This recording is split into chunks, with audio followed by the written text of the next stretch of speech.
জাহিদ ভাই এবং আকমল ভাইয়ের লাগে প্রতি আইসি কেন তারা একটা মত বিনিময় করার লাগে তারা possible future candidate of Bangladesh election. আমি মনে করি যে এই ধরনের মানুষ যোগ্যতা আছে, তারা সাপোর্ট করার দরকার। আর সবসময় একটা জিনিস কই আমি থাকি যে ইচ্ছা এবং সততা থাকলে anything is possible. So wish them all the luck. আমি অনুরোধ করবো আমরা বিয়ানীবাজারবাসী সব গোলাপগঞ্জবাসী সবার কাছে আমার অনুরোধ থাকব যে এই সৎ দুনো মানুষ দুইজনকে যদি উনিরা ভাগ্য কর্মে খাড়া হন যে টানরে ভোট দিয়া জয়যুক্ত করবা, এটাই আমার আমার জানা মতো। উনিদের কোনো ব্যাড অভ্যাস বা কোনো হ্যাবিট নাই, আমি ভালো করে জানি। দেখেন, প্রবাস থেকে আমরা বিগত দিনে অনেক প্রবাসী রাজনীতির সাথে যুক্ত হয়েছে।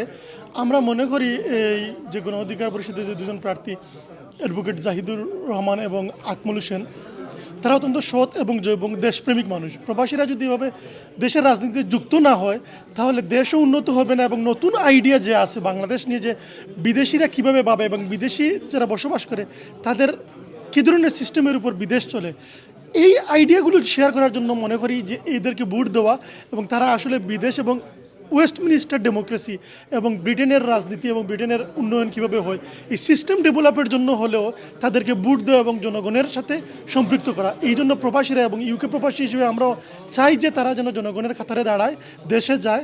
তাদের তো ইউকে যে তাদের অবস্থান আছে সেই অবস্থান যেন বাংলাদেশে তুলে ধরে এবং ওই সিস্টেম ডেভেলপ নিয়ে কাজ করে, এটাই জনগণের প্রত্যাশা এবং আমাদের প্রবাসীদের প্রত্যাশা। আজকে যে একটা এত সুন্দর একটা মত বিনিময় সভা হয়েছে, একটা যারা অর্গানাইজ করছেন তারা ধন্যবাদ দিয়ে এবং তারা কৃতজ্ঞতা প্রকাশ করে আমরা সুযোগ দেওয়ার লাগে।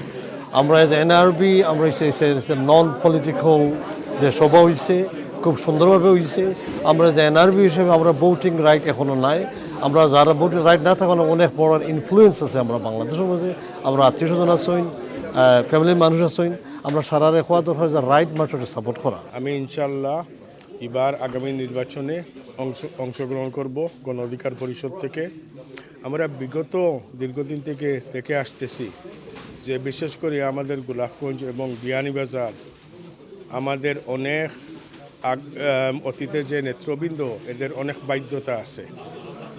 এদের বাধ্যতার কারণে আজকে আমাদের যোগাযোগ ব্যবস্থার এই অবস্থা, আমাদের গ্যাস থেকে আমরা বঞ্চিত, আমাদের এলাকার কোনো উন্নয়ন হচ্ছে না।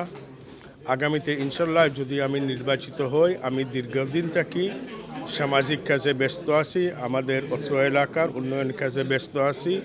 আগামীতে ইনশাল্লাহ আমি বৃহত্তর আকারে আপনাদের সাথে, আপনাদের পাশে, আপনাদেরকে রেখে, আপনাদের পরামর্শে আমরা ইনশাল্লাহ উন্নয়ন করে যাব। আপনারা সবে আমার জন্য দোয়া করবেন, সহযোগিতা করবেন। আমি আকমল হোসেন, বাদেশ্বর দক্ষিণ বাগ গ্রামে আমার বাড়ি।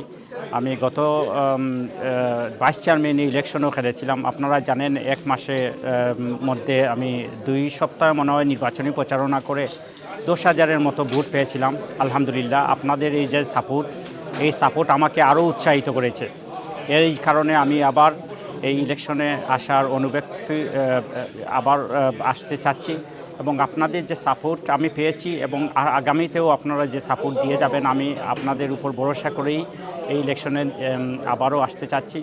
আর আজকে যে অনুষ্ঠানে আপনারা যারা এসেছেন আপনাদের সবাইকে আমি অন্তঃস্থল থেকে ধন্যবাদ জানাচ্ছি। আপনাদের সামনে এসে 2-1টি কথা বলার যে সুযোগ হয়েছে, আমাকে দেওয়া হয়েছে, এটার জন্য আমি আপনাদের কাছে চিরকৃতজ্ঞ। এবং আপনাদের যে সাপোর্ট, এই সাপোর্টটাই হচ্ছে আমার এই নির্বাচনে আসার একমাত্র কারণ। আর আপনারা জানেন আমরা বিগত 53 বৎসরে আমাদের দেশে যে এরকম যে প্রতিনিধি এসেছেন তারা কীভাবে প্রতিনিধিত্ব করেছেন, এবং আমাদের যে নির্বাচনটাকে যেভাবে কুক্ষিগত করে রেখে মানুষ যেভাবে তাদের নির্বাচনের যে ভোটাধিকারটা হরণ করা হয়েছে, আমি এজন্য অনেক দিন থেকে প্রতিরোধ চালিয়ে আসছি, আর আগামীতেও চালিয়ে যাব।